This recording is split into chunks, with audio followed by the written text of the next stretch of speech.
Sejam bem-vindos a mais um IELCast do Piauí! Para o mundo! E hoje um tema importante para você que está nos acompanhando, você nosso inscrito, né, o nosso internauta, você nas redes sociais, também em TV aberta para 8 estados, é o primeiro podcast em TV aberta, né, Kilson? Rede Meio Norte. Rede Meio Norte. Lembrando, aproveitando aqui, já pedindo assim, dá um like, ativa o sininho, que é muito importante, tá? Se inscreva no nosso canal, que é o IELCast, tem o nosso canal secundário Meio Norte Mais, o nosso canal oficial de cortes aqui embaixo também, que é o IELCast Cortes. Já lá, aproveita, tem os melhores pedaços, né? Você quer apressar, quer falar rápido, ou quer escutar rápido, né, Kilson? Entender, né? Vai lá e acompanha. Agradecer aos nossos patrocinadores, inclusive você está muito elegante. Hero veste o homem atual. Tá bonito, cara. Tô me sentindo um médico. Hoje a gente vai tratar de saúde, né? Aí você já vem de gostei, Claro. cara. Kilson, gostei, é verdade. Tema muito importante hoje, muito atual, tanto é que esse episódio é um episódio extra que vai ao ar nessa semana, na sexta-feira, tá bom? É claro que a gente não vai colocar datas, né? Porque, enfim, é atemporal. Lembrando que nós estamos no YouTube todas terças, quintas e sábados e na TV Meio Norte, para 8 estados, à meia-noite do sábado. À meia-noite nada. Às 10h30. Às 10h30.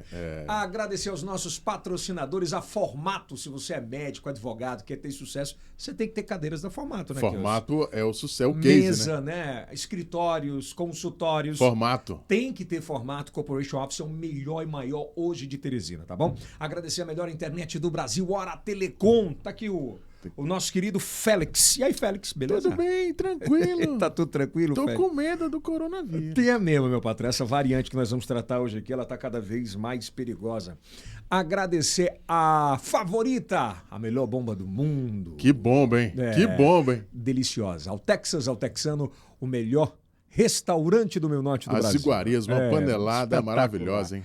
A ótica, a mais moderna, eu tô vendo aqui que todo mundo usa óculos. Deixa eu colocar até meu óculos da ótica aqui, ó. Você sabe que continua, final do ano agora tá chegando, você tem que presentear quem você ama com óculos de qualidade. Com aquele descontão, né? Lá quem tem desconto é ele na ótica mais moderna do Brasil. A UniFSA, Faculdade Santo Agostinho, que é espetacular. Alô, Átila Filho. Alô, Átila Filho. E agradecer também a Jupi Alimentos, que está sempre com a gente aqui. Com é o aquele melhor cafezinho, feijão. né? Hoje nós temos a honra, uma salva de palmas para os dois maiores do Meio Norte do Brasil. Aê! Sejam bem-vindos, professor Paulo Henrique, doutor Kelson. Veras. Hoje a gente tem um time grande aqui, Doutor forte. Kelson Veras. Hein? E para falar de uma forma muito descontraída, mas de um assunto extremamente sério. Nessa última semana foi um dos assuntos mais buscados do Google, né, também no YouTube, que é essa nova variante do corona, ou uma nova cepa. É bom para quem está em casa, às vezes quem está assistindo a gente na internet, tem muitas dúvidas, né, do que é de verdade, como proceder clinicamente, enfim. Deixa eu fazer aqui, pedir uma apresentação de vocês para o nosso internauta, claro, conhecer um pouquinho mais, né? O professor já esteve aqui com a gente, então fica à vontade, tá Paulo de casa Henrique, já. né? Já estou virando sócio aqui, né? Bom, então meu nome é Paulo Henrique, né? Eu sou biólogo, dentista, com mestrado e doutorado na área de imunologia lá pela Unifesp e professor dos cursos de medicina e enfermagem aqui da nossa UESP.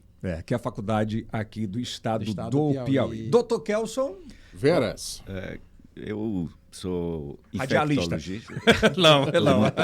Todo essa mundo voz, hein? pergunta, né? Geralmente quem não me conhece é a primeira pergunta, né? Mas não trabalho em rádio nem TV. Bom, então sou infectologista, ao mesmo tempo eu sou também médico intensivista, né? Para quem ainda não está familiarizado com o termo, médico intensivista é aquele que trabalha em UTI, mas não só trabalha, né? Que se especializou naquilo, assim como eu me especializei também em doenças infecciosas, né? E atualmente eu trabalho no HUT, Hospital de Urgência Teresina, como intensivista, e sou coordenador de um curso nacional da nossa Associação de Medicina Intensiva Brasileira, que é justamente um curso sobre infecções graves na UTI, né?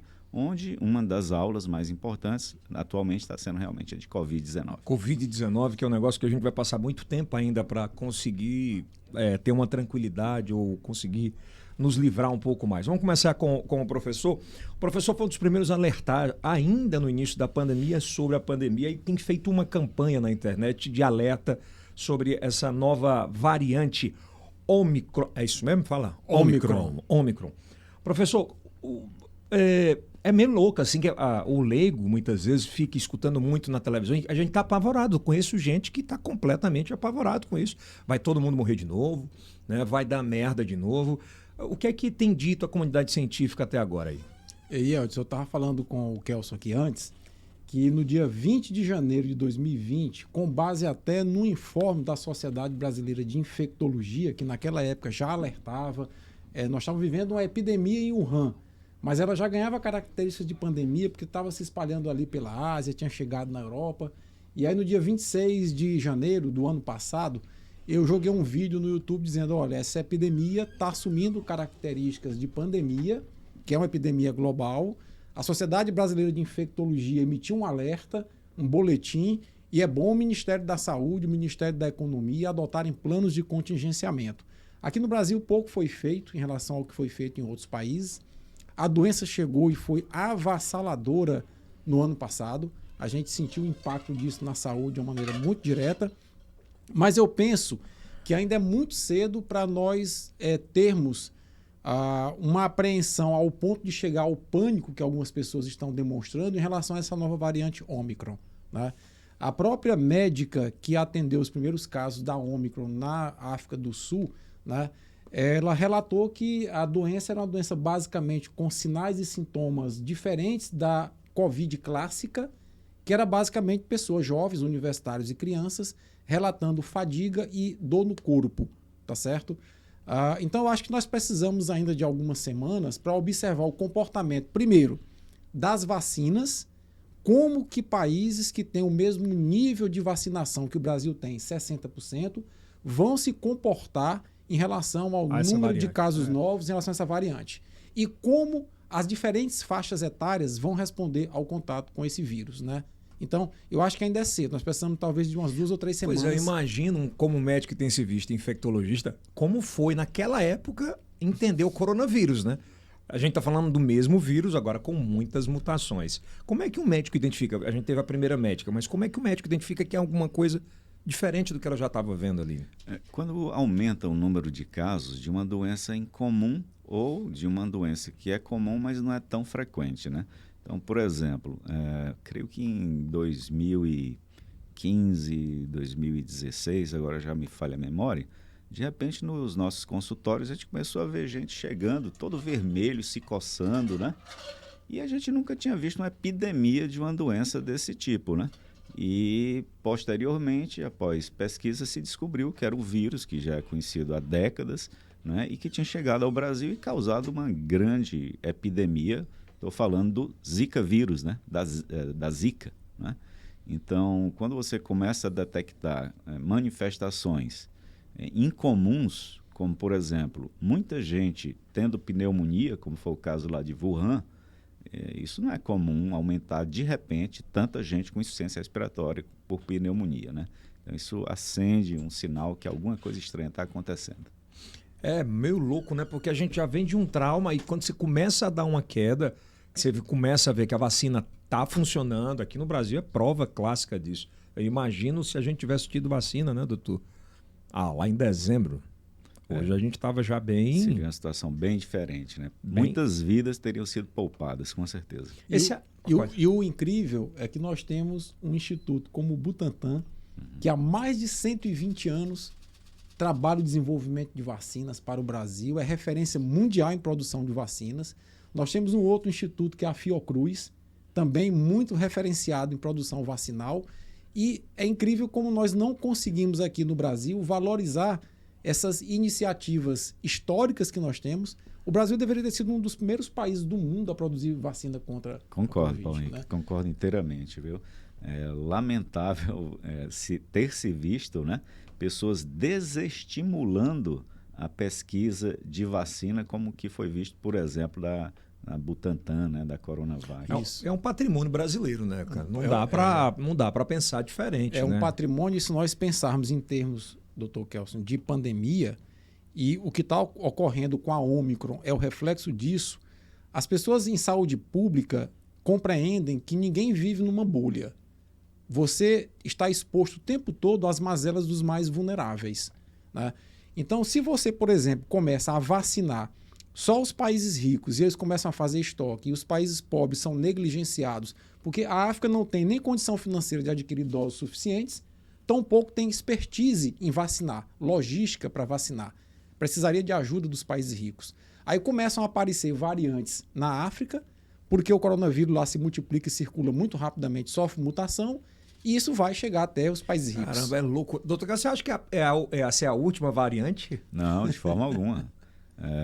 A gente tem um histórico de coronavírus, certo? Primeiro, sempre foi um vírus negligenciado. Ele não é novo. A gente já convive com coronavírus há décadas, né? Por exemplo, houve uma pandemia em 1889 que foi conhecida como gripe russa, né? E todas as evidências agora estão apontando que essa pandemia de 1889 foi causada por um coronavírus que hoje causa resfriado comum. É o coronavírus OC43, né? Que ainda hoje causa surtos de doença respiratória que variam de gripe a pneumonias, tá? Então, os coronavírus, eles têm essa capacidade de mutação bem intensa, né? E que pode eventualmente deflagrar o surgimento de um tipo muito patogênico, como esse que a gente está vendo agora, ou então, à medida que o tempo vai passando, ele se transformar num vírus com menor potencial patogênico.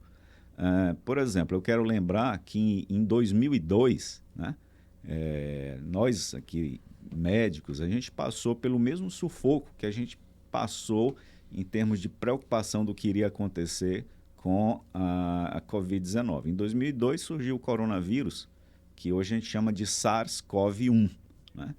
Ele surgiu também lá pela China e causou um surto importante, né? Uma epidemia importante em vários países ali da região.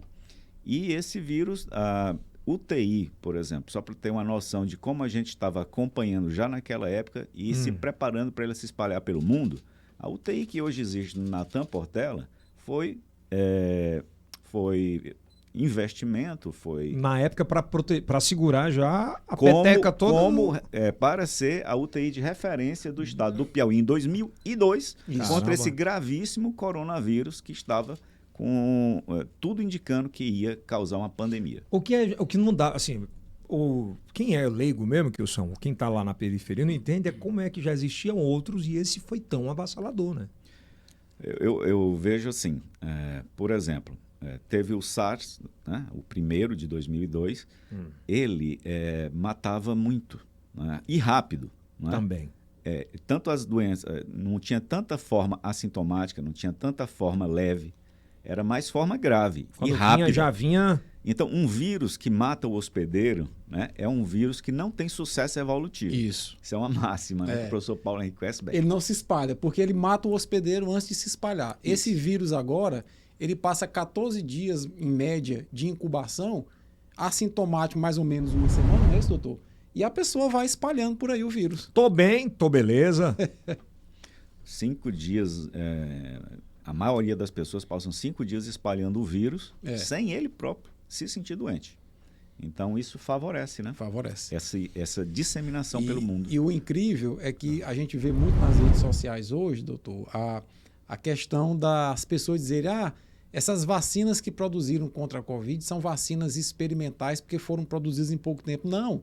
A plataforma tecnológica delas começou lá em 2002 com a SARS, que o doutor lembrou aqui.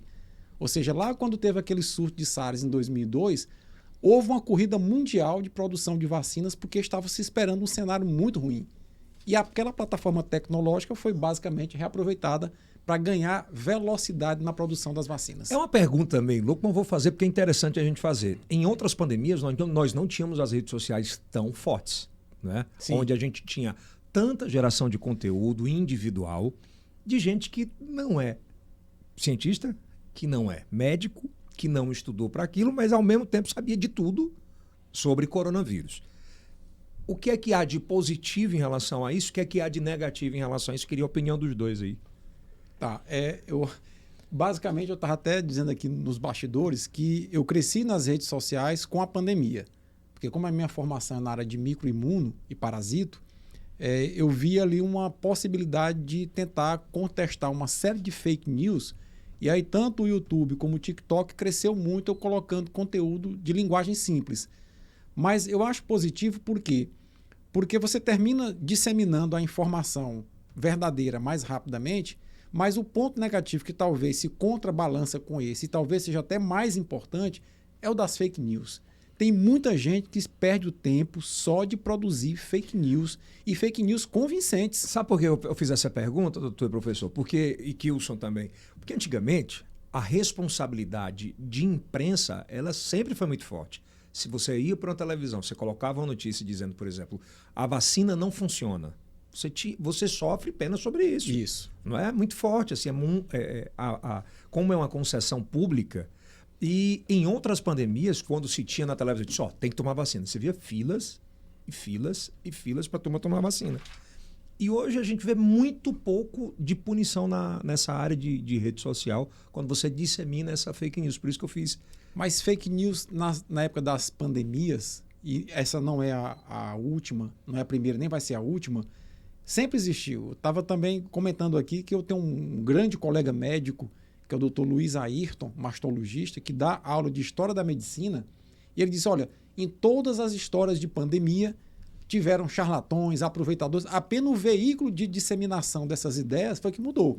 Mas sempre tiveram, né? Sempre teve. Doutor, como é que é na classe médica? Porque teve médico que acreditou, né?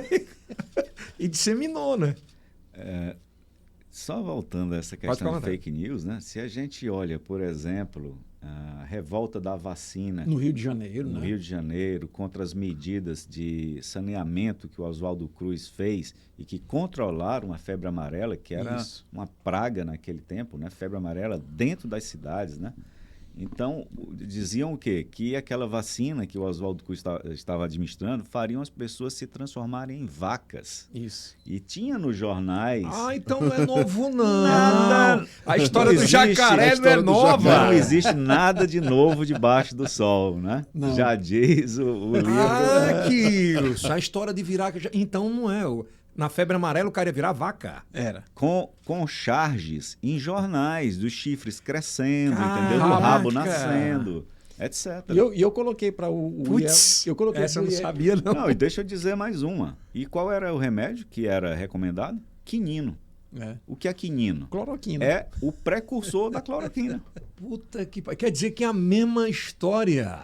Só mudaram os personagens. Infelizmente, foram chupar dessas coisas tão antigas, né, como as fábulas que foram inventadas nessa época da gripe espanhola, né, de 1918. Isso foi em que ano, gente? 1918. E Kelson, eu coloquei aqui pro Yelson. 1918. Eu coloquei pro Yelson da última vez que eu tive aqui, que o próprio pai da imunologia, o médico sanitarista britânico Edward Jenner, quando inventou a vacina, né? E daí é que veio o nome vacina, porque foi a partir de secreções de varíola de tetas de vaca. Você falou. Né? Foi criticado enormemente. Os próprios colegas médicos chamavam o Jenner de charlatão. Né? E depois foi que os amigos do Jenner, divulgando o método dele, que foi a primeira vacina, a vacina de varíola, única doença viral erradicada pela vacinação, foi que a Sociedade Britânica resolveu condecorar o trabalho do Jenner depois que ele já havia morrido. Cara, que loucura, né? Então, como diz o Lulu Santos, né? A vida vem em ondas. Né? Mas essa aí, realmente, a minha ignorância... Virar uma vaca, né? Eu não sabia, não. Agora é muito atual. Só mudaram os personagens, né? Sim. Isso ganha mais força com relação às redes sociais, né? As redes sociais deram uma força ainda maior. Vamos voltar para onde? A gente tá fugindo aqui do tema, né? Porque todo mundo esperava que surgisse uma variante muito forte ainda na Ásia, né? Né? Mas essa questão de a parte financeira em especial dos países que não tiveram tanta condições de comprar, não é a última também, outras variantes. Mas por que a África ali? Bom, na minha opinião, falta de vacina, né? Então, todo local que você tem a circulação do vírus, ou seja, a multiplicação do vírus, é um laboratório para o surgimento de variações. Então, para o público leigo, né, como é que o vírus muda ao infectar uma pessoa? É como se você, infectado, fosse uma fotocopiadora. Então, cada vez que o vírus entra em você, sai uma cópia dele. E como a gente sabe, a cópia nunca é idêntica ao original, né? À medida que vai passando por várias fotocopiadoras, seres humanos, portanto, o que vai saindo no final vai ficando cada vez mais diferente do original. E isso a gente dá o nome de mutação. E o vírus mutante a gente chama de variante.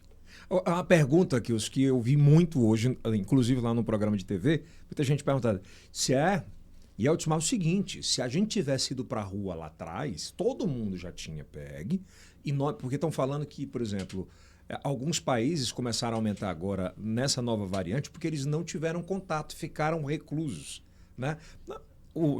Teve o distanciamento social, por isso que agora está dando esse problema. Isso é fake news ou é... Eldson, pode influenciar. É assim, a taxa de mortalidade média com alguma oscilação de quem contrai Covid-19 gira em torno de 2,8%. A taxa de reação adversa a quem toma a vacina gira em 0,001%. Então, imagine, por exemplo, num país de 213 milhões de habitantes, que é o Brasil, se nós fôssemos cair na conversa, por exemplo, eu vou dar nome aqui, Dr. Osmar Terra, deputado federal, foi o maior precursor, o maior pregador de que todo mundo tinha que pegar a doença para atingir a tal imunidade de rebanho. Meu jovem, com 2,8% de taxa de mortalidade, nós teríamos 6 milhões de mortos no Brasil. 10 vezes mais de hoje. Isso é matemática, né? Isso é matemática. Então, o que é que a ciência pediu? Gente, segura um pouco a onda, fique em casa, deixa a gente compreender. Um pesquisador indiano, Dr. Siddiq, compreendeu rapidamente como era a evolução, publicou um paper. A partir daí, os médicos começaram a entender, poxa, aqui tem uma reação inflamatória grave em algumas pessoas que gera uma tempestade de citocina. Vamos entrar aqui com a dexametasona, que é um anti-inflamatório, controlar. O doutor pode falar um pouco melhor disso. E a medicina foi aprendendo com a doença. Então, a ciência pedia isso. Vamos segurar a onda, evitar aglomeração, usar máscara, acreditar nas vacinas, para que a medicina entenda melhor a abordagem clínica e possamos salvar a maior quantidade possível de vidas. Essa história de que as pessoas tinham que ir para a rua, todo mundo pegar, ia resultar 2,8%. Quer dizer que se todo mundo tivesse ido para a rua, a tragédia teria sido 10 vezes maior. E teria sido maior por isso, né, professor? E teria sido maior também porque os hospitais e profissionais de saúde não iam dar conta, né? Isso. Então, a gente tem 600 mil mortes, teríamos 6 milhões. E tem um outro ponto que você lembrou aqui, Kelson, que eu vi também de um colega seu médico falar de sistemas complexos. Porque Covid não é um sistema binário. Ou seja, quando você lota hospital, médico adoece, como o Dr. Kelson pegou a doença, e ele adoecendo, ele vai para casa, é um médico a menos para atender, e você vai gerando um efeito cascata de uma série de situações que vai cada vez mais agravando. O hospital lotado, a pessoa cai de moto, quebra a perna, não tem como ser atendida. Doutor Carlos, como é que foi no início para tratar a pandemia? Porque naquela época ninguém sabia de nada, né? Assim, a prona colocava, fazia o básico, mas ninguém tinha...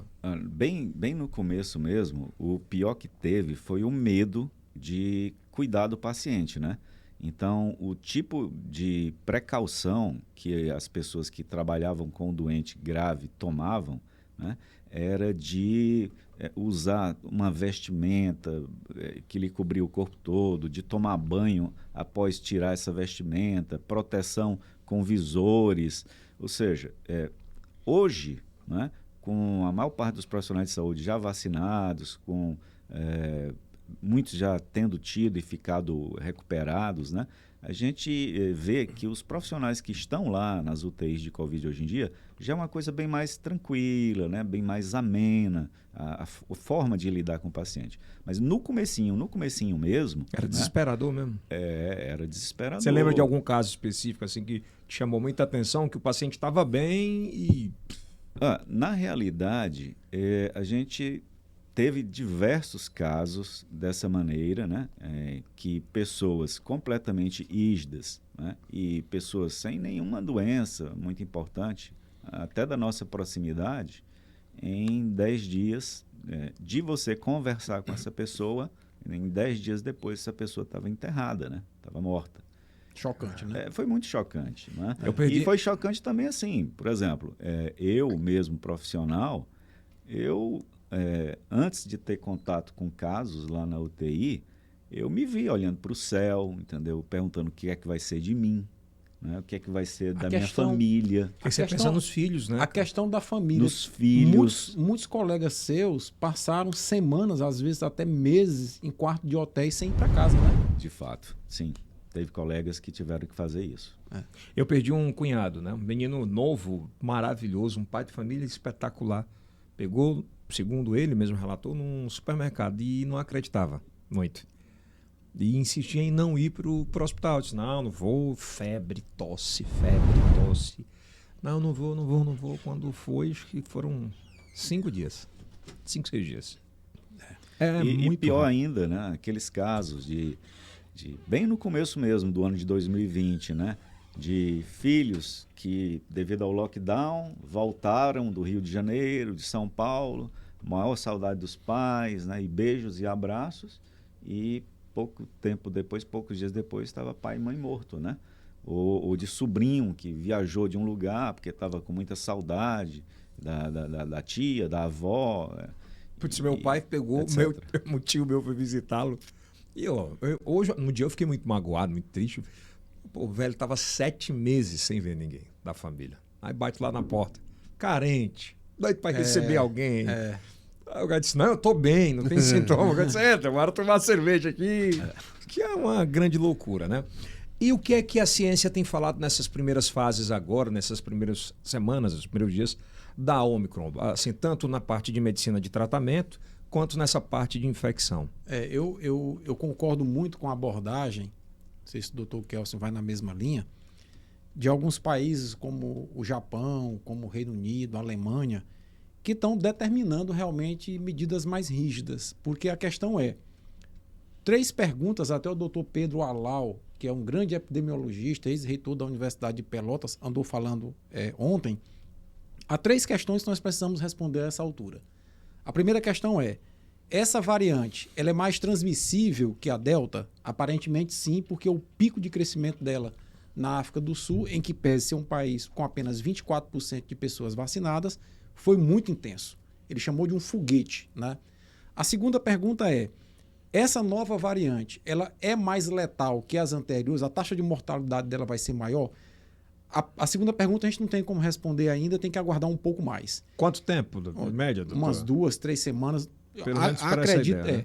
Uma terceira questão e última é a seguinte: essa nova variante será capaz de driblar a resposta imunológica produzida pela doença nos curados ou pelos vacinados? Também nós não temos resposta para ela. Então, qual é a medida que os países sérios, que têm uma condução séria, que têm uma gestão séria, adotam? Vamos fechar aqui, minimizar o contato das pessoas para entender. Depois que a gente entender, a gente vê o que é que faz. Mas, doutor, pela sua experiência, o senhor falou aqui que aconteceu isso em 1900 e... Bom, supõe-se, temos evidências agora de que em 1889, né? Uma pandemia que foi chamada de gripe russa, provavelmente foi causada por um coronavírus OC43, que circula até hoje entre nós. Bom, aí eu pergunto, essas variantes, elas passam a serem mais agressivas ou mais infecciosas na história da medicina? Na história do coronavírus, né? Porque cada vírus tem um comportamento diferente. Na história do coronavírus, eles passam a ser mais letais ou infecciosos? Em termos do OC43, ele se tornou mais benigno, causando principalmente casos de resfriado comum, ou seja, uma doença respiratória mais leve que uma gripe, mas ainda causa pneumonia. Só que nós não valorizávamos isso. Né? São conhecimentos novos que, em 2015, o maior estudo sobre pneumonia no mundo mostrou que os coronavírus eram muito importantes como causa de pneumonia. E ficou todo mundo, mas que coisa é essa? Que coisa estranha. Eu mesmo dava essa aula e meio que não acreditava nisso, né? E isso hoje você acredita? E hoje está tudo entendido agora, né? A gente nunca valorizou o coronavírus como ele merecia. O SARS se acabou, né? Não existe mais. Ele sumiu à medida que as pessoas contaminadas morriam. Né? Caramba! Então, o que é que vai acontecer com o SARS-CoV-2, que é o causador da Covid? pode ser que se transforme numa doença mais leve, se esse Ômicron tomar conta do mundo e realmente for leve, não é? Sim. Então seria benigno isso. Se ele for, conforme as evidências preliminares apontam, um quadro clínico mais leve, seria muito benigno. Mas isso, como o professor Paulo falou, ainda vai requerer acompanhar esses pacientes. Professor, você é bocudo, professor. Fale aí. Será se agora que está virando uma gripezinha? Então... agora, depois... Permita só dizer mais uma coisa. Fica à vontade. Veja só como esse Ômicron é transmissível. Aqui no Brasil, surgiu em Manaus, no Amazonas, a Gama. Ela eliminou a variante que havia no Brasil. Chegou então a Delta no Brasil. Eliminou a Gama, porque era mais transmissível. E lá na África do Sul, como o Paulo acabou de falar, a Ômicron, em poucas semanas, está eliminando a Delta de lá. Para ter uma noção da facilidade de transmissão. E aí completando o raciocínio do Dr. Kelsey, se confirmar que a Ômicron tem esse potencial avassalador, né, de domínio da Delta, e ela não for tão mortal quanto a Delta, aí a tendência é evoluir para uma doença benigna e transformar-se depois numa endemia. Aí a pandemia vai virando uma endemia. Então isso pode ser a luz no fim do túnel. Que esteja falando... Pelo amor de Deus. Mas porque tá todo mundo... Mas eu gostei, é verdade. Muito bom. Mas a ciência mostra isso, né? Vamos lá, Kilson. A gente sabe que para se fazer uma vacina não se faz da noite para o dia. E se realmente for avassalador o Ômicron, o que fazer? Aí a Pfizer tem a resposta. A Pfizer tem uma vacina de tecnologia de RNA que é a primeira vez que está sendo utilizada na história da humanidade em seres humanos. Como a vacina de RNA, Kilson, ela é uma vacina que parte do princípio de que o estímulo ao sistema imunológico é uma molécula de RNA do vírus. Quando esse vírus sofre a mutação, que é a fotocópia que o Dr. Kelsey falou aqui, imperfeita, os caras, por engenharia genética, para falar numa linguagem mais simples, alteram a sequência do RNA da vacina para que ela se adapte a essa nova variante. Então a Pfizer já anunciou hoje à tarde, por exemplo, através do seu presidente, que no máximo em 100 dias, se for necessário, eles têm a vacina. É tipo o cara tá numa rede, o IP quebra, aí você muda o IP para bota uma estaca. E aí, Kilson, né? Meu quase xará, né? Kilson, tá tudo em casa. Então é o seguinte, Kilson, já mudamos a vacina uma vez por ano para a gripe, né?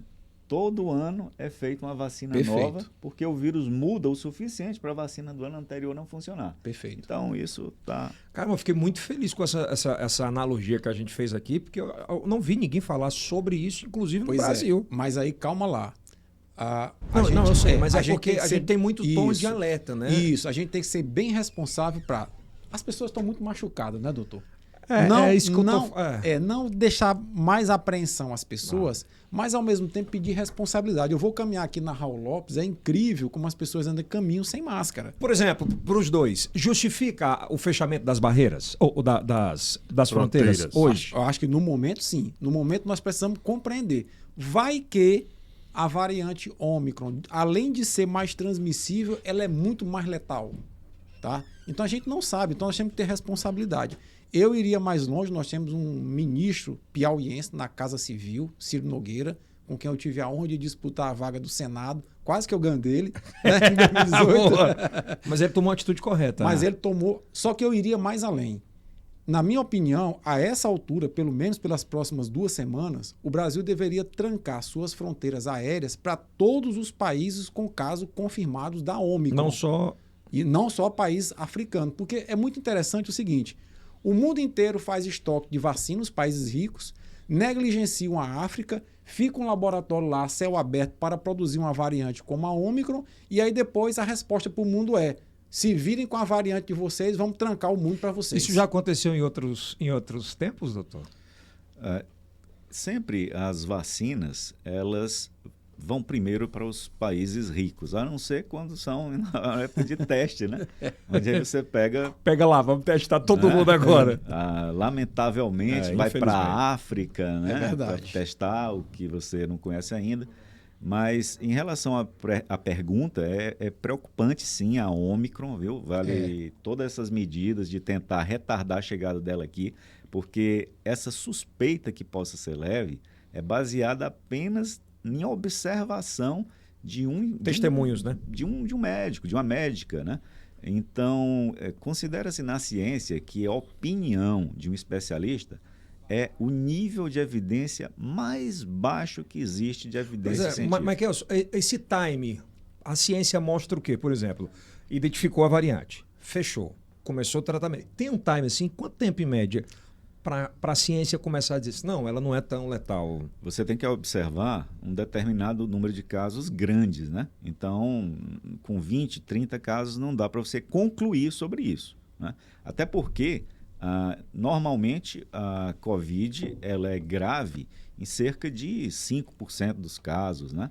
E com 14, 15 dias, né? E isso ao longo de pelo menos 10 dias para você ver a evolução, se vai ser grave ou não. Então, você precisa não é tanto de tempo, mas é de quantidade de pacientes com esse Ômicron confirmado. E lembrar que é difícil você conduzir esse estudo, porque sequenciamento é um tipo de teste muito sofisticado e só ele diz se é Ômicron ou não. Só ele, né? Só. A pergunta, o mundo hoje, final de ano, todo mundo querendo viajar, a pergunta que o mundo hoje faz, por exemplo, os Estados Unidos podem fechar até dezembro as fronteiras para países que tenham casos da Ômicron? Eu acho que vão. E tem um dado interessante que é ao mesmo tempo interessante e preocupante. A Ômicron se espalha muito rapidamente, está dando evidências disso. A Holanda chegou um voo antes de ontem com 60 holandeses vindos da África, dos quais 13 foram testados positivos para a Ômicron. E aí agora à tarde já saiu um outro dado, que 2 passageiras testadas positivas para a Covid no dia 13 de novembro, ou seja, há 2 semanas atrás, vindas da África, as amostras também demonstraram que era Ômicron. Ou seja, a Ômicron já estava, por exemplo, na Europa há 3 semanas atrás. E não tinha identificação porque você falou agora, né? Exato. E a OMS, ela há muito tempo que critica as nações ricas porque não estão mandando vacinas para a África. Isso. Então, seria uma reserva de mercado para depois vender essas vacinas? Eu acho que eu não tenho como concluir exatamente. Aqui é um achismo. Mas assim, como a gente sabe que eles estão estocando vacina para a necessidade de uma 4ª dose, de uma 5ª dose, ou seja, eles estão fazendo o que é típico de americano, né? É vivendo no excesso. Não me basta um cheeseburger, né? Eu quero um Big Extra duplo X, sei lá o que. Com bacon. Com Big Mac. Com tudo. Então, Big assim, Mac. os caras estão vacinados com a 2ª dose, os caras estão vacinados com a 3ª dose, mas vamos guardar aqui, porque pode ser que a gente precise da 4ª, da 5ª, da 6ª, da 10ª. E tem que ter pra gente. Agora, onde é que a gente mora? O mundo globalizou, né? Então não adianta mais você ser rico, ter um carrão, morar numa mansão, porque se tiver pessoas muito morrendo de fome, elas vão acabar batendo na sua porta, né? Não estou dizendo que vão roubar, né? Mas vão de alguma forma ir até você Isso é a mais pura verdade. Doutor, você acha que os Estados Unidos podem fechar as barreiras, não só os Estados Unidos, como a Europa por completo, que é o principal destino do mundo, vamos lá. Os caras viajam, né? Em qualquer lugar turístico. É o comportamento do rico, né? Quando eu me sinto ameaçado, eu não vou atrás de tentar amenizar a situação do pobre. Fecha e acabou. Eu boto cerca elétrica, eu contrato um segurança, eu faço um muro alto. Né? Então, você quer ver uma analogia? O Dr. Kelso fez uma analogia muito boa sobre as mutações com a fotocopiadora. Em saúde pública, vamos imaginar uma pessoa que mora num bairro nobre aqui em Teresina, mas ela tem a doméstica, a faxineira, o jardineiro, a babá, piscineiro. O piscineiro. E se essas pessoas não morarem em condições dignas de vida, morarem na periferia, sem água tratada, sem esgoto, elas podem contrair uma série de doenças. E quem manipula a comida do rico? São essas pessoas. Quem cuida do filho do rico? Essas pessoas. Então, é uma ilusão achar que quem vive na prosperidade pode viver isolado numa bolha. A mesma coisa se aplica à Covid. Quem tem muita vacina está vacinando sua população, mas se o pobre lá da África... Gente, olha, dos 5 continentes, 4 tem 50% da população vacinada com a segunda dose. A África tem apenas 7%. 7. Então isso é uma negligência muito grande. Doutor, e o que é que estão fazendo lá na África? O que é que os estudos científicos ou as notícias que o senhor tem acompanhado aí? Não, lá os coitados estão se virando como podem, né? É bem por aí. E essa mesma situação, né, Paulo Henrique, que se vê na África, se vê na Europa rica e na Europa pobre. Perfeito. Europa rica, o cidadão não quer vacina, né? Não quero. Eu tenho que ter direito a dizer se eu quero me vacinar ou não. Eu não vai por imposição, né? Não, vacina faz mal, né? Vou virar... Esse número de vacinas... Vou virar o quê? O jacaré. Jacaré. E aí você vai aqui para o leste europeu e os pobres coitados lá sem ter vacina. E doido pela vacina, né? E loucos para se vacinar. Tem uma questão que eu queria provocar aqui o Dr. Kelson, que é o seguinte: muitas pessoas nas redes sociais têm dito assim, meu corpo, minhas regras. Isso se aplica para uma doença infecto-contagiosa de transmissão por via aérea? Essa é uma pergunta que tem a ver, principalmente, quem está mais habilitado para responder, acho que alguns estudiosos de ética, né? Mas você perguntou minha opinião pessoal. Né? Aqui é a mesa de bar, doutor. Nós temos segurança para dizer, evidência científica, né? Que a vacina é segura, certo? Principalmente quando você compara com a gravidade dessa doença. Isso. E você, portanto, eu creio que essa vacina não precisaria nem ser obrigatória, né? Ela deveria ser de bom senso, né? Que todas as pessoas entendessem isso, né? E que não acreditassem mais em notícias de fontes que não são oficiais. Né? Se você, meu Deus, não é possível que alguém acredite, embora eu sei que tem gente que acredite, que Organização Mundial de Saúde, sociedades médicas internacionais estão todos mancomunados para fazer o mal do mundo. O que lamentável. O que a gente mais escuta em mesa dessa, de bar, o cara fala assim, não, quem tá ganhando... Não, alguém vai ganhar muita grana com a vacina. Eu não vou me vacinar. Não vou... Isso aí criaram esse vírus, estava tudo pronto para enricar a China. Os senhores têm preferência por uma das vacinas? E essa quantidade de vacinas fez com que muitas pessoas não fossem às filas?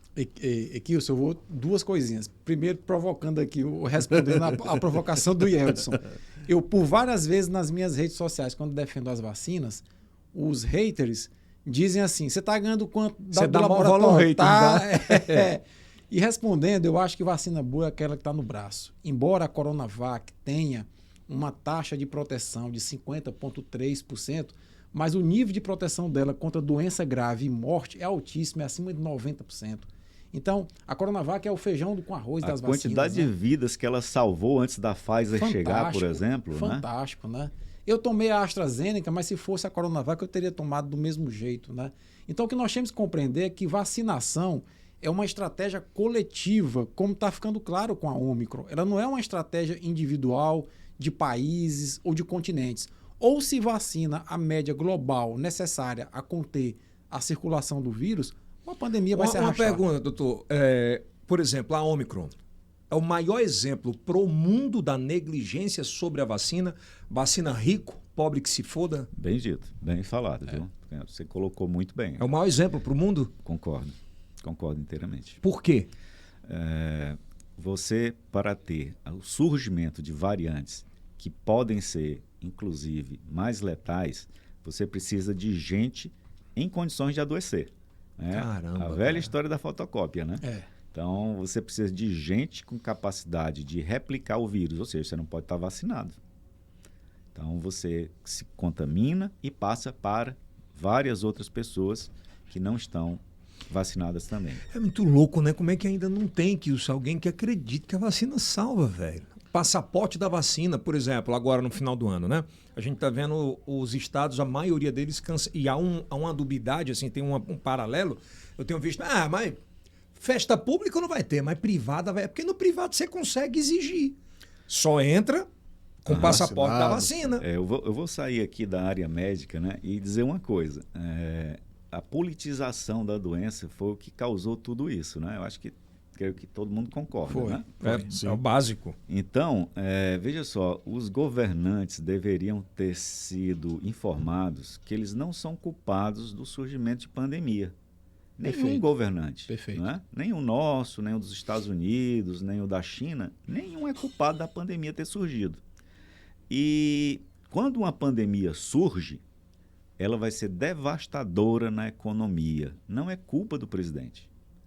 Toda pandemia que surgiu e que vai surgir no futuro vai devastar as economias.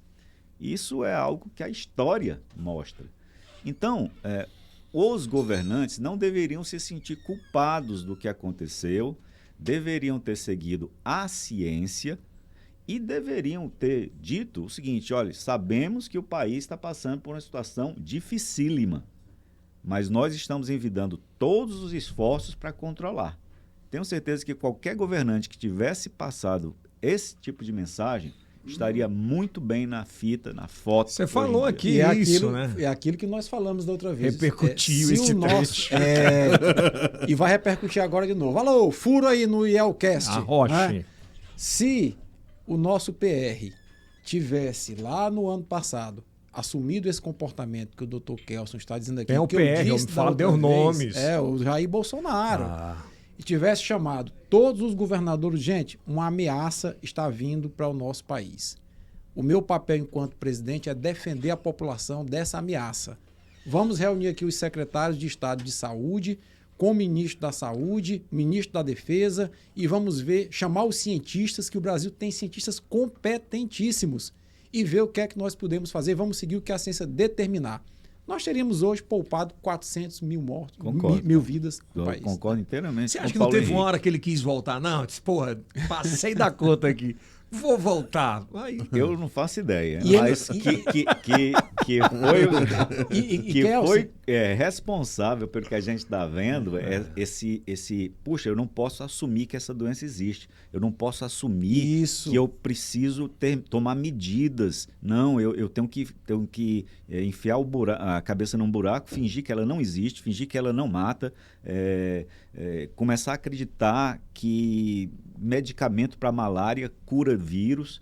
Ou seja, se ele não tivesse tomado ele e outros governantes, né, a gente teria uma situação talvez bem mais tranquila. O Vinícius, né, doutor Vinícius, ortopedista, esteve aqui contigo e te falou sobre 2009. que ele passou a essa situação, epidemia, não é? De gripe e influenza, que dava pneumonia. Quando foi? Não sei se você lembra, viu, Yeltsin?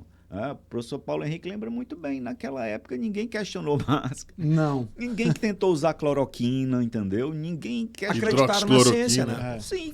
Básico. Foram atrás de quem? Foram atrás de quem para tratar uma doença infecciosa? Foram atrás de Infectologistas, cientistas. infectologistas, né? Uma outra coisa também aqui no Brasil, eu participei de um grupo de WhatsApp que foi criado aqui no Piauí, não é? E todo mundo dando opinião, faz isso, faz aquilo. E eu, inocentemente, perguntei, tem algum epidemiologista no grupo? Eu queria ouvir a opinião do epidemiologista. Porque quem estava dando opinião era cardiologista, era gente que não era médico, entendeu? Coisas era muito ortopedista, específicas, entendeu? Gente que... E essas, o que foi que aconteceu na área médica aqui no Brasil? No Brasil, não especialistas, mas com influência social e política, foi que ditaram o que devia ser feito em relação à até pandemia. general. Exato. Nem médico, né? Pois é. Nem médico. Então, aí é que eu completo com aquele raciocínio do nosso encontro passado aqui, que se o presidente Bolsonaro tivesse assumido essa postura, ele hoje seria um líder mundial respeitado e não estaria amargando apenas 19%. Pois é, mas, por exemplo, agora a gente vive no país, por exemplo, o que era para ter sido feito naquela época de fecharem as fronteiras foi feito imediato. Ainda bem. Não foi? Pela orientação. Ainda bem. Não foi? Mas quem foi? Não foi o ministro da Saúde que fez. Não, foi o do chefe da Casa Civil. Mas não era para ter sido ao contrário. Mas é porque o ministro-chefe da Casa Civil, ele manda no presidente. Quer que eu repita aí? Pode repetir. Extra! Exclusivo. Pronto. O ministro-chefe da Casa Civil, senador Ciro Nogueira, é hoje quem manda no presidente da República. Aí quem é o presidente é o Ciro? É o Ciro Nogueira. Né? Graças a Deus que ele teve essa medida, essa atitude de contornar a decisão do ministro da Justiça de ser contra o fechamento dos aeroportos, né? E ele contornou, porque tem que ser uma portaria interministerial, Ministério da Saúde, Ministério da Justiça e o da Casa Civil. Conseguiu contornar e acho que fez certo. Os senhores concordam que, tudo bem, os dados da OMS, do Ministério da Saúde, mas o IBGE não poderia ser mais atuante, com mais dados para a OMS e também o Ministério da Saúde, senhor? Bom, o Brasil ele é escasso em estatística, né, Kilson? Então, por exemplo, eu não vou poder dar uma opinião abalizada sobre essa questão do IBGE, mas posso dar uma opinião abalizada sobre a ausência de testagem, que foi um grande problema aqui no nosso país. No início, principalmente, né? Principalmente até hoje. Até hoje não é? E, mais do que isso, o acompanhamento das mudanças do vírus, né? Aqui no Brasil, Yeltsin, a gente não sabe se surgiu variante nova, se está surgindo, se não surgiu, porque isso é feito com uma quantidade de amostras insignificante, entendeu? Isso. Então, somente quando surge um alerta mundial é que se vai atrás disso. E olha o tamanho do nosso país, Você né? sabe quantas variantes do coronavírus já surgiram no mundo? Não. Mais de 2.000. Mais de 2.000 variantes. A grande maioria, felizmente, se acaba por ela mesma porque o vírus está mal adaptado a partir dessa nova variante. Mas o Dr. Kelso tocou num ponto, o Brasil é um dos países que menos sequencia amostras. Porque para saber se aquele coronavírus que um paciente A, B ou C pegou é uma variante nova ou não, tem que fazer uma sequência genética. O Reino Unido sequencia muito, os Estados Unidos, a Alemanha. O Brasil sequencia muito pouco. Então, o que o Dr. Kelson falou é verdade. Aqui no Brasil pode ter surgido já 10 variantes e a gente não sabe. Esse tipo de investimento, ele depende de Estado ou é um trabalho federal? Eu acho que é um trabalho federal alimentando os estados. Por exemplo, aqui no Piauí. Aqui no Piauí eu sei que tem um laboratório na Universidade Federal do Piauí que poderia trabalhar sequenciamento de amostras.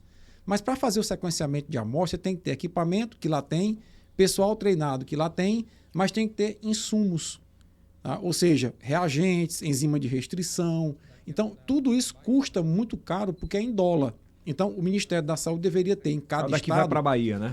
Deveria ter em cada estado centros de referenciamento para que as amostras fossem enviadas e feito o Cara, é sequenciamento. muito louco, sabe?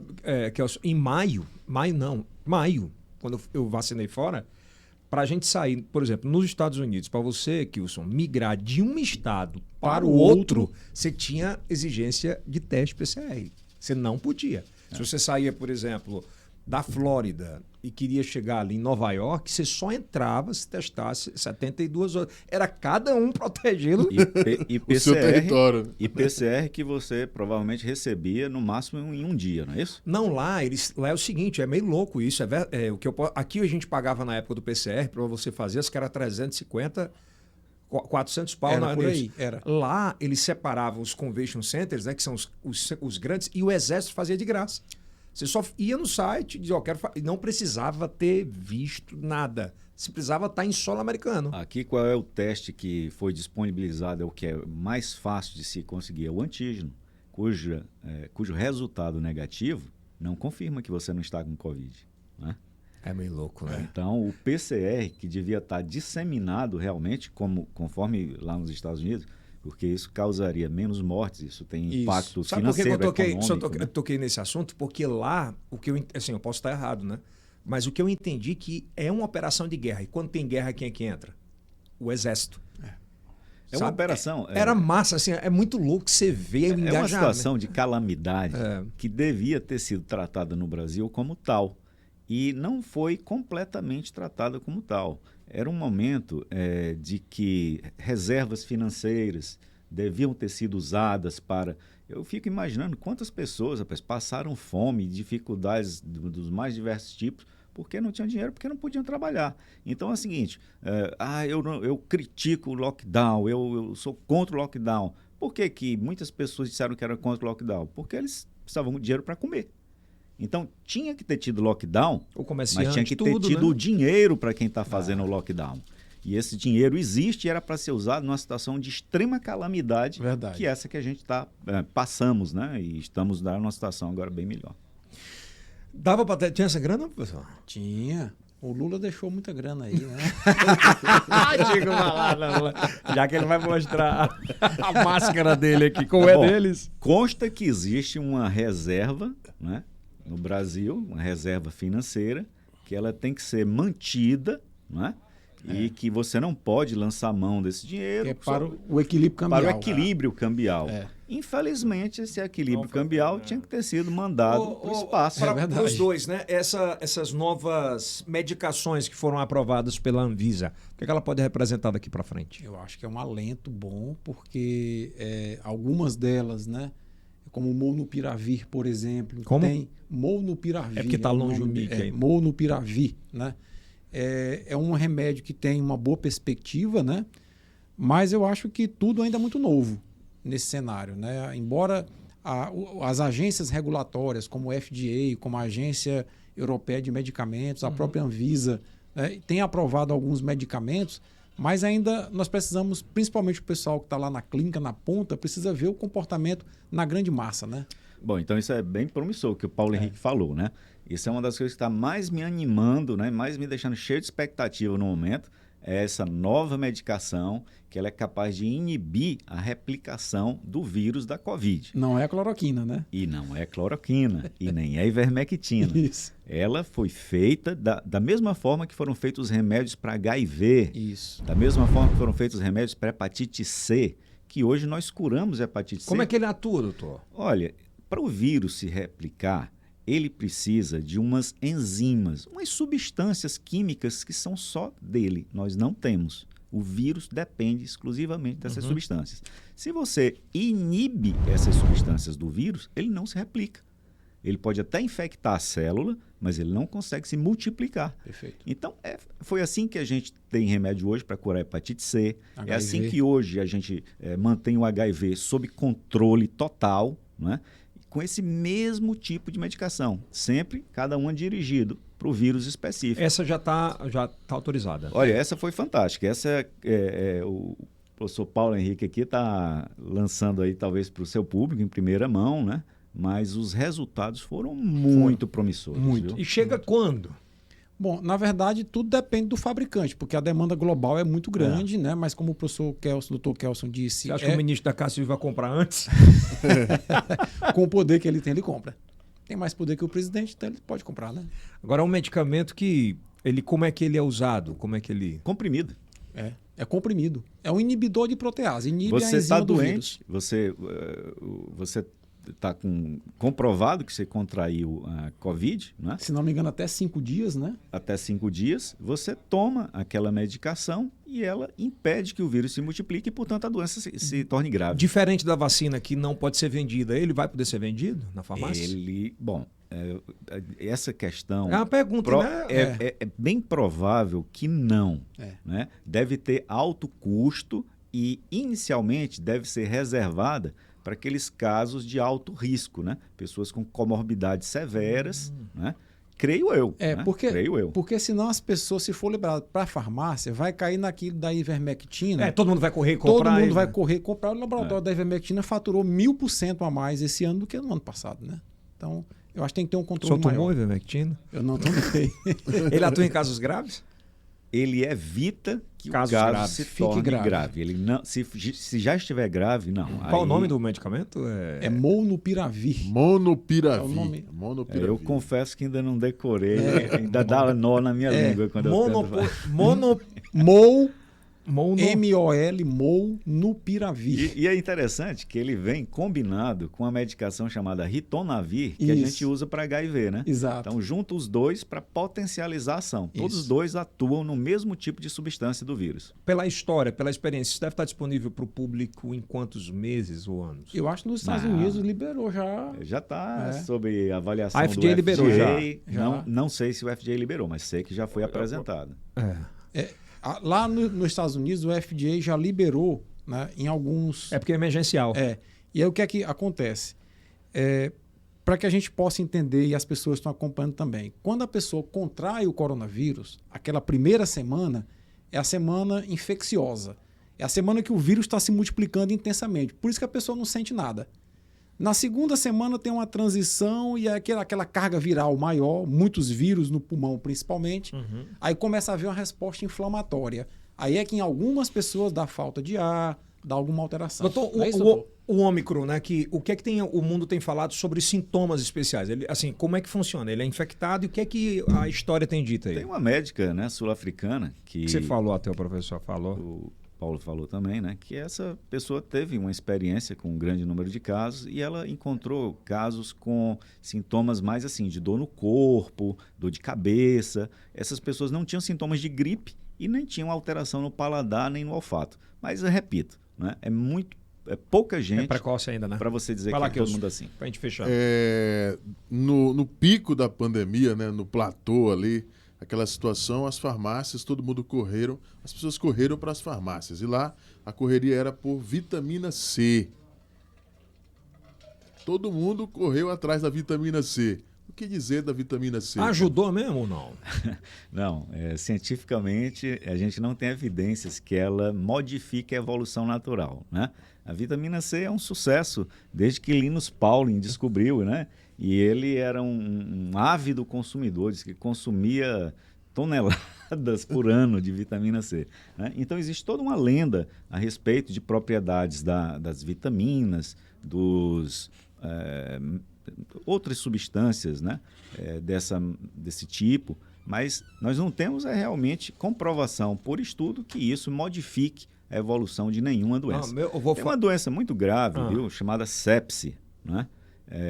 Uma pessoa pode ter uma infecção Generalizada, né?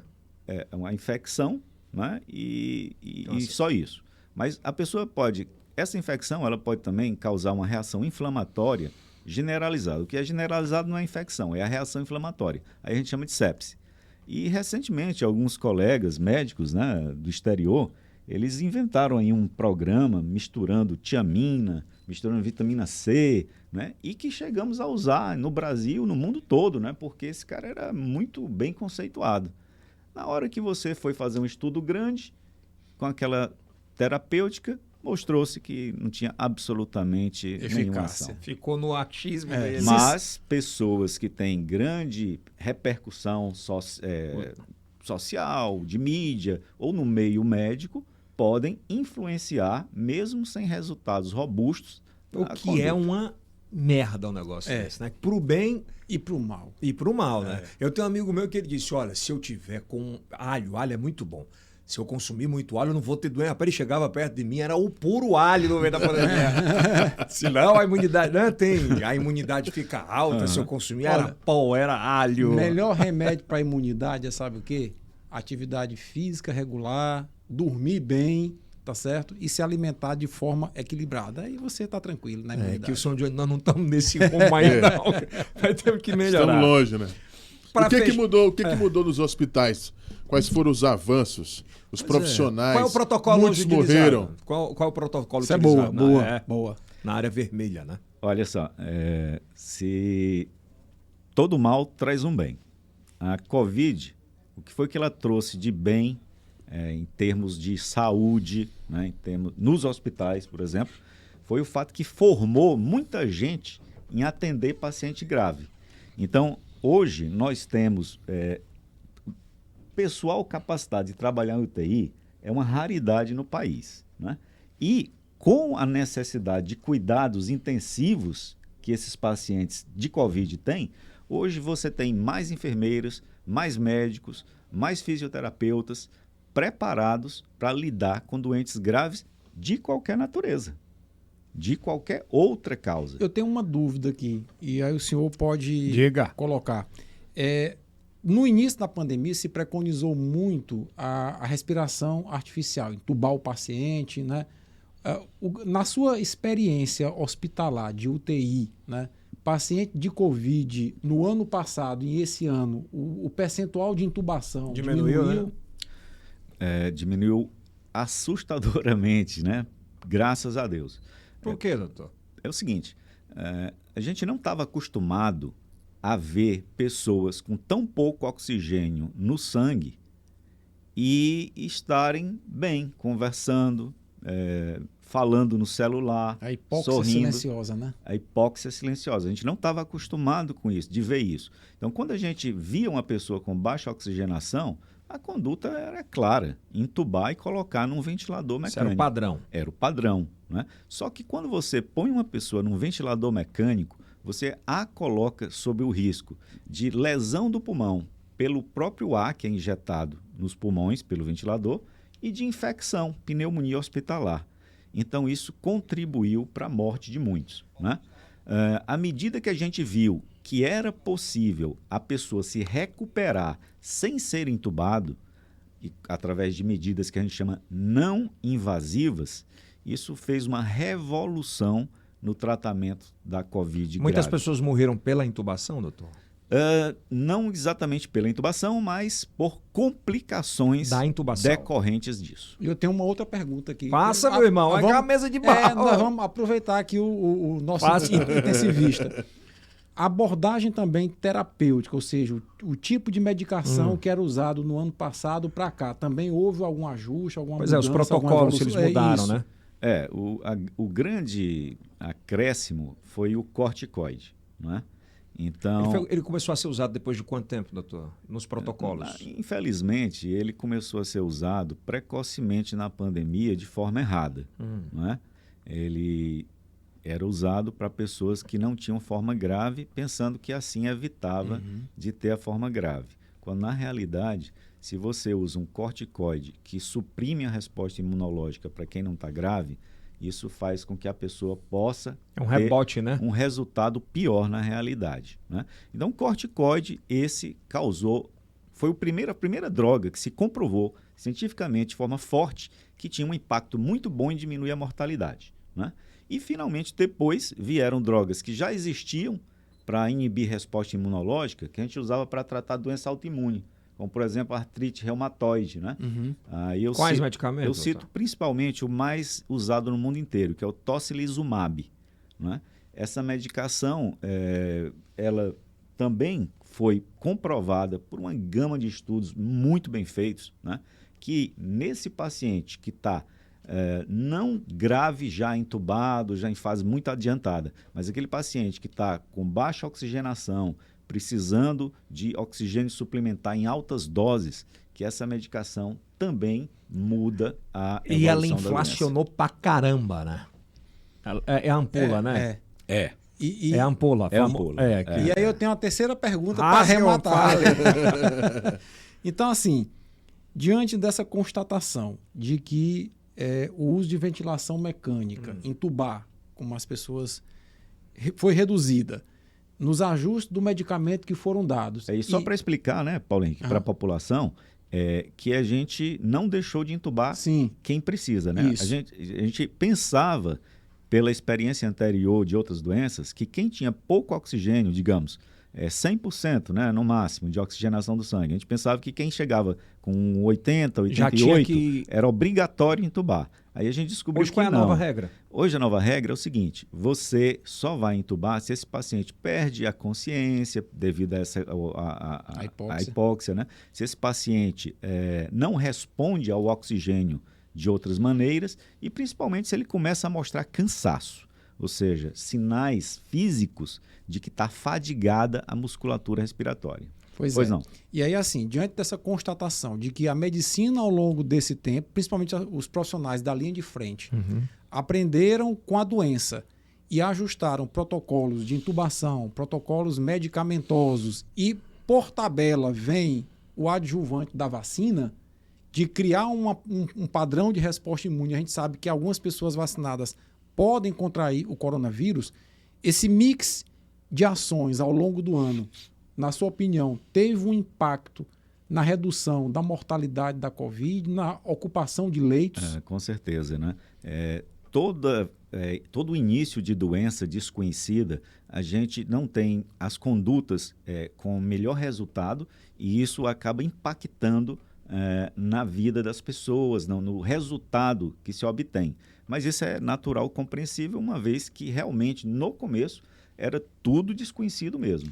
A ciência evoluiu de uma forma muito rápida. É por isso que o start, né, de segura, vamos entender, E agora, uma coisa que tem que ficar aqui também dessa conversa é: ninguém sabe nada da Covid. Isso não é verdade. Você aprendeu muito, né? Hoje em dia se sabe muito sobre a Covid. Muito mesmo, né? Agora, surge uma variante nova, aí não é possível você saber como essa variante nova vai se comportar. Mas o que a gente tratou hoje aqui, eu acho que é uma pauta, por isso que a gente fez questão de fazer esse episódio extra, Essencial, né? que eu acho que é uma pauta nacional e dessa forma que acho que ninguém tratou ainda. Porque o alerta, o start, a gente está traumatizado quando você fala de uma nova variante que pode... Todo mundo já... É reflexo dos governadores, né? Mas aí, Eldson, a conclusão desse bate-papo nosso foi muito legal, é a seguinte, é que com o que a medicina e a ciência já aprenderam da Covid, se a gente tiver um tempinho para ver como é o comportamento dessa nova variante, as respostas vão ser muito precisas. Muito mais rápidas, inclusive, né? Muito mais rápidas. E vidas serão poupadas, né? E já temos mais de 60% da população brasileira vacinada. Então, quem está nos ouvindo e tem direito a se vacinar, tem vacina acessível, corra, vá atrás, não fique esperando nada. Hoje eu tive informação, eu fiquei muito feliz. Teresina é a capital do Brasil com o maior índice de vacinação. 96%. Muito bom. Verdade. Muito maior índice de vacinação. Impressionante. Né? E o que é muito bom e prova que o sistema estava aí pronto. Né?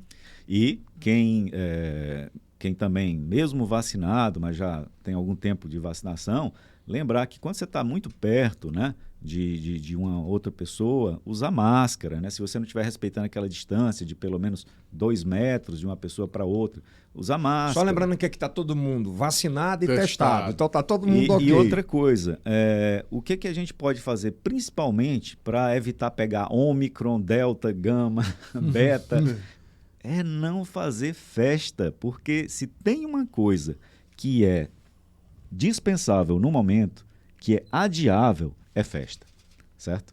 Então, esse não é um momento para nenhum tipo de festa. Mas o estádio está todo mundo liberado, doutor. Tá fácil, não. A palavra do especialista está ecoando aqui. Pois é.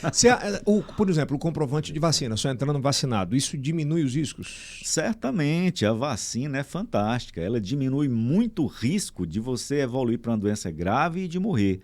Mas ela perde efeito. Isso é o que a medicina, a ciência está agora descobrindo. Né? Ela perde o efeito com o tempo. Em 6 meses cai. Em 6 meses. Pô, eu vacinei. Com quanto tempo ela cai? Quantos por cento, segundo a ciência? Bom, isso vai depender da variante. Da variante, então a gente não pode dar porcentagem. No geral. Mas no geral, ela cai para todas as vacinas após 6 meses. Mas cai o quê? Cai principalmente a sua chance de pegar a doença. A chance de você evoluir mal e morrer, ela até que fica bem preservada ainda, certo? Mas a chance de você pegar e, portanto, passar para um não vacinado, ou passar para um imunossuprimido, ou passar... E esse imunossuprimido pode ser quem, por exemplo? Pode ser seu pai de 80 anos com diabetes. Entendeu? O cara, eu tinha muito essa dúvida, mas fui dar uma lida, mas é bom a gente falar sobre isso. Tomou vacina, eu pego e transmito? Tem essa pergunta clássica, né? Cara, tem uma pesquisa brasileira que está lá na Anvisa, é do Hospital das Clínicas da USP, e a pesquisa é conduzida pelo Jorge Calil, né, que é um imunologista respeitadíssimo no Brasil e no mundo, né, que é um spray nasal, a vacina por spray nasal. Por quê? Porque as vacinas atuais, elas são injetáveis. Como elas são injetáveis, elas induzem a resposta de um tipo de anticorpo chamado imunoglobulina G. A vacina em spray nasal, ela vai induzir, além da produção das imunoglobulina G que circulam no sangue, das imunoglobulina A de mucosa nasal. E a pessoa que toma a vacina injetável e que pega Covid uma segunda vez, ela está com o vírus no nariz. Ela espirra, ela tosse, ela joga no ar as gotículas. Né? E a expectativa qual é? É que com essa vacina de spray nasal, o vírus não consiga nem aderir à mucosa da pessoa. Que é por então, onde é o... É uma vacina fantástica que, se der certo como o Jorge Calil quer, será uma revolução no mundo inteiro. O cara tomou a vacina, ele pega, doutor? Como? O cara pegou, tomei a vacina, estou imunizado. Eu posso pegar, claro. Pode pegar, mas é muito mais difícil? Com certeza. A vacina ela protege contra infecção, contra doença grave e contra a morte. Dos efeitos que se perdem mais rápido é a proteção contra a infecção. Muito bom. Fecha aí, Kilson. Minha última aqui. Vamos tomar como exemplo aqui o estado do Piauí e Maranhão, essa divisa. O senhor concorda, os senhores concordam que possamos ter barreiras sanitárias permanentemente?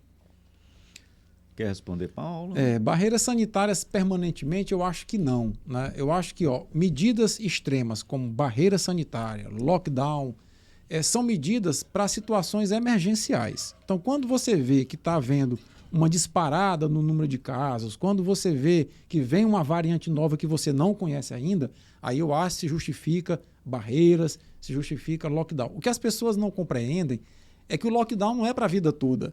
O lockdown é uma medida extrema utilizada para barrar a circulação de um vírus. Barreiras do mesmo jeito, né? Então, nós precisamos ter esse bom senso e dar o tempo para a medicina, para a ciência, compreender a dinâmica da doença. Kilson, eu vou falar aqui porque estão numa mesa de bar, né? Claro, é óbvio. Mas eu acho aquilo um teatro. Você vê ali Forte, não estamos em mesa de bar? Eu acho um teatro.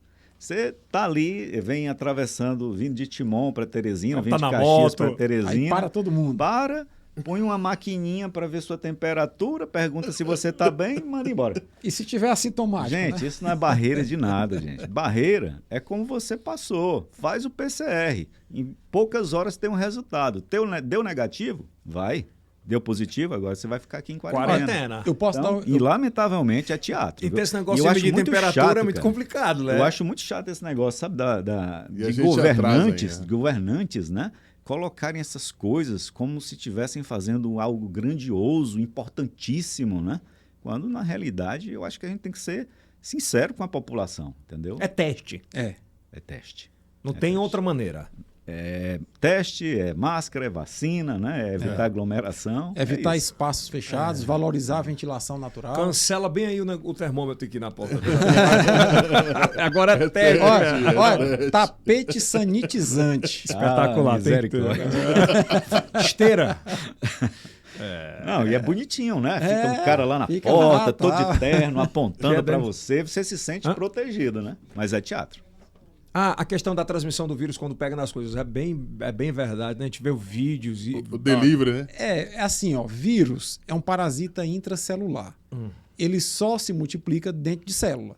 Se eu espirrar aqui nessa mesa, se em questão de 2, 3 horas alguém não pegar na mesa e esfregar os olhos, o vírus morreu ali, entendeu? É uma questão de sacola, delivery. Nada. Isso não é... O mais importante é sprays e aerossóis. Em Não vi muita ambientes gente. Eu fechados. peguei na sacola do supermercado. Não. Perfeito. Não. É aquela paranoia da sacola, Não, graças a Deus, acabou, né? Acabou. Imagina eu que... Eu vi muita gente. Não, peguei na... Então é a história. A gente não sabe nada da Covid, a gente sabe bastante. Bastante. Hoje a gente sabe o suficiente para Eu tenho um amigo meu que trabalha aqui, comigo que né? de manhã pega essa transmissão. Pega o álcool, doutor, e fica passando no cabelo. Eu tomo banho. Mas é isso. Então quer dizer que não se transmite assim nas coisas, né? Não é importante epidemiologicamente. Traduza, né? Se você pega uma população e analisa como eles pegaram, provavelmente ou ninguém ou um isolado, sabe-se lá como, pegou por essa maneira. Isso é muito forte, viu? Olha, você vai, por exemplo, num bar ou num restaurante fechado, sem ventilação natural. Ali, uma única pessoa com Covid pode dar um espirro, joga spray no ar, vai contaminar quantas? Outro problema que eu vejo em Teresina e no Brasil que a gente não se adequou. Escolas. As escolas tinham que, a essa altura, estar com janelões abertos na sala de aula. Eu fui professor de cursinho a vida inteira.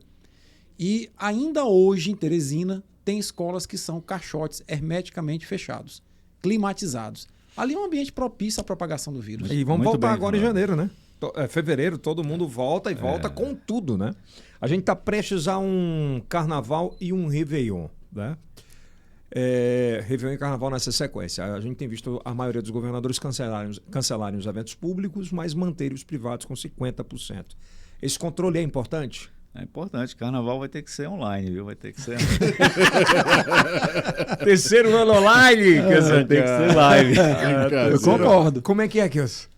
Olha aí. Em casa, né? Só as marchinhas, né? As marchinhas. Pelo menos há uma expectativa que no Brasil consiga vacinar muito mais forte até o final do ano, né? Eles estão com os governadores agora, mais do que nunca, estão na busca ativa de ver quem... Mas nós temos um problema grave ainda no Brasil. Segundo o Ministério da Saúde, 21 milhões de brasileiros tomaram a primeira dose e Mas não tomaram a voltaram. segunda, né? Isso é ruim. E soma-se a minha visão, né, depois de estudar tanto Covid, né, desde que surgiu, antes de surgir no Brasil, que a gente vem acompanhando, a minha visão pelas notícias é o seguinte: o fato de que a imunidade contra o coronavírus decai com o tempo é uma constante em todos os coronavírus. E esse está se mostrando ser igual. Então, infelizmente, parece que a gente vai ter que conviver com a Covid por bem mais tempo do que a gente pensava. Por essa questão de que você se vacina, mas daqui a pouco a vacina já não tem totalmente É efeito. inevitável falar que ela vai ser anual, né? Eu creio que sim. A dose de reforço, ela... Já é o anual da coisa, né? É a primeira não vai anual ter que como. houve. E aí, para você ver, eu estou postergando um negócio. O Butantan está desenvolvendo uma vacina conjugada H1N1 com... Já para fazer a unificada. Já 2 em 1. Então, para quer fazer a dizer, vê como unificação. a ciência brasileira é maravilhosa. Mas nessa ninguém vai virar nada não, né? Não. Olha, a Moderna informou que a vacina, né, pode ser menos eficaz contra essa variante, a Ômicron. Você acha que ainda é muito cedo? Eu acho que é muito cedo. Eu acho que nós precisamos ter um tempo É esse time que a gente está de falando, 2, né? 3, 4 semanas, porque é importante que se analise como as curvas de novos casos e mortalidade vão evoluir nos países que já vacinaram acima de 60%. Pois é, pronto, vamos fechar aqui. Na ciência, na história, esse pico, foguete de transmissibilidade, mais um pico decrescente de morte, isso representa uma luz no fundo do túnel? Sim, com certeza. Isso aí seria, sem sombra de dúvida. Muita transmissão por uma variante menos patogênica. Menos agressiva, como a gente fala aqui, que mata menos. Que mata menos, né? Isso é tudo que a gente gostaria. E os primeiros números mostram isso, né? Que a Ômicron viesse a ser o que são os coronavírus com que a gente já convive há décadas. Há décadas, muitas décadas. Mas mesmo. os primeiros casos têm mostrado isso, segundo estudos. Não são estudos, né? Não, são perdão, relatos. são relatos. Talvez assim, falando numa linguagem mais Bem leiga, popular. talvez o coronavírus, com o surgimento da Ômicron, está querendo fumar o cachimbo da paz com a espécie humana. Dizer, olha, Amém. eu vou fazer aqui uma variante branda para tomar conta. Eliminar as outras.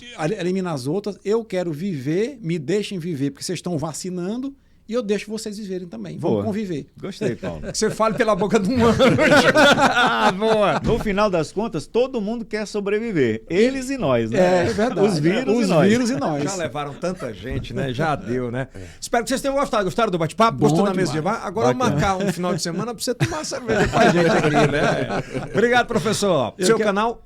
O meu canal no YouTube, gente, é o Conversa do PH e estamos lá no TikTok com quase 80 mil seguidores. Olha aí, hein? É o @prof Paulo Henrique. Tique. Toque. Na segurança é tique Toque. de recolher. Professor, você tem... professor, doutor, você tem rede social?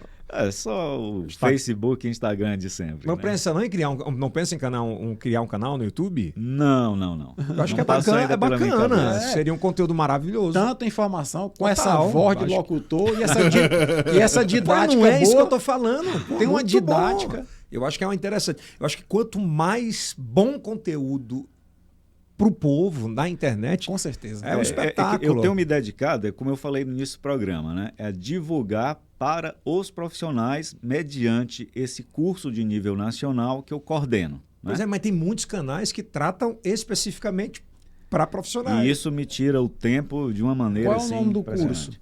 Olha, o curso chama Infecção e trata de infecção grave na UTI e pertence à Associação de Medicina Intensiva Brasileira, É online. AMIB.